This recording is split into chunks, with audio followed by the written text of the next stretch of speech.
जखम तोहरे दिहल जखम आज गजल बन गइल। ठोकर ऐसे लागल, ठोकर ऐसे लागल, हमर दुनिया बदल गइल। तोहरे दिहल जखम आज गजल बन गइल। तोहरे दिहल जखम, तोहरे दिहल जखम आज गजल बन गइल। ठोकर ऐसे लागल, हमर दुनिया बदल गइल। तोहरे दिहल जखम आज गजल बन गइल। रिकॉर्डिंग बाय सहेली म्यूजिक टिनवानी चौक।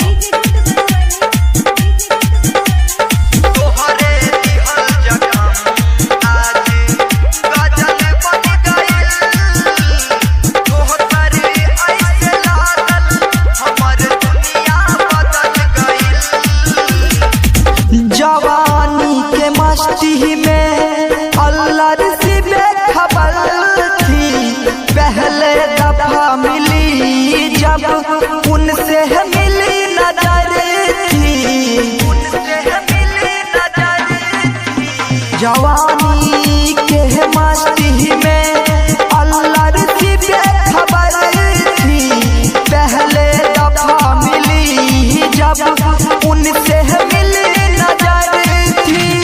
दीवाना दिल ई प्यार में कैसे फिसल गइल। तोहरे दिहल जखम आज गजल बन गइल। ठोकर ऐसे लागल, ठोकर ऐसे लागल, हमर दुनिया बदल गइल। रिकॉर्डिंग बाय सहेली म्यूजिक टिनवानी